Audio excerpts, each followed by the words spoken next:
呢一晚，我獨自坐喺窗台上邊，眼淚竟然不自覺咁樣滾滾而下。我唔知道我點解會喊，只係偶爾就會係咁樣。其實我心裏邊仲有好多嘅問題，未曾揾到答案。生是為誰活？我的生命有誰理會？生命是何價？到底生命是誰掌管？在蒼蒼歲月裏，人們經過有離去，在不羈放任裏，任由黑暗作伴侶，迷失了，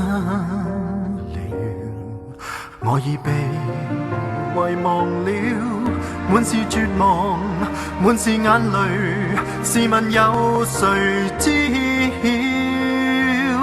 如果有神，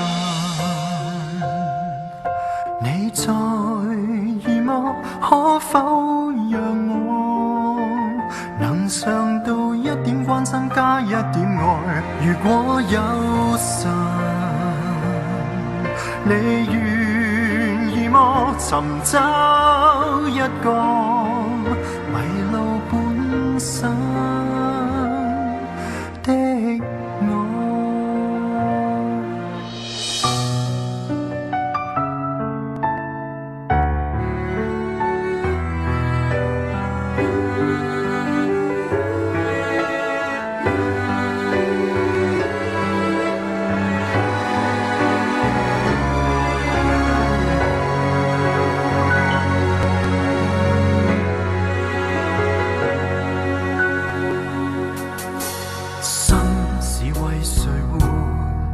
我的生命有誰理會？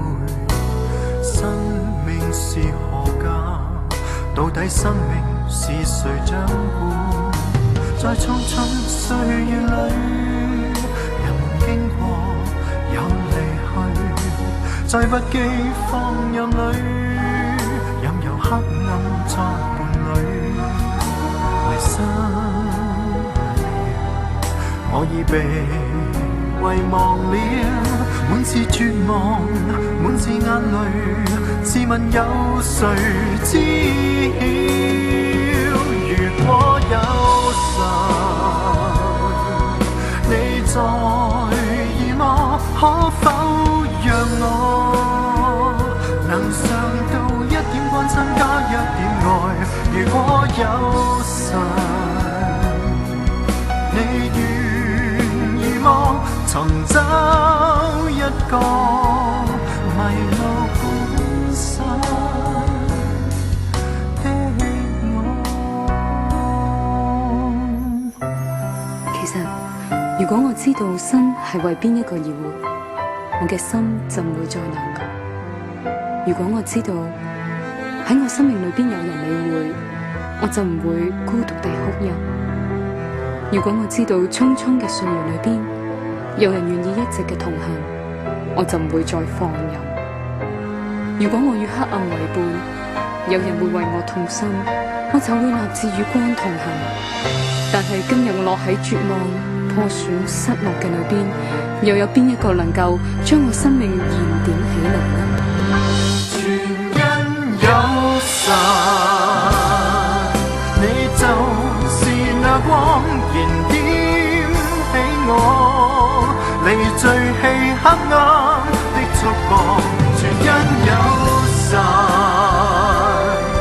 你就是愛火。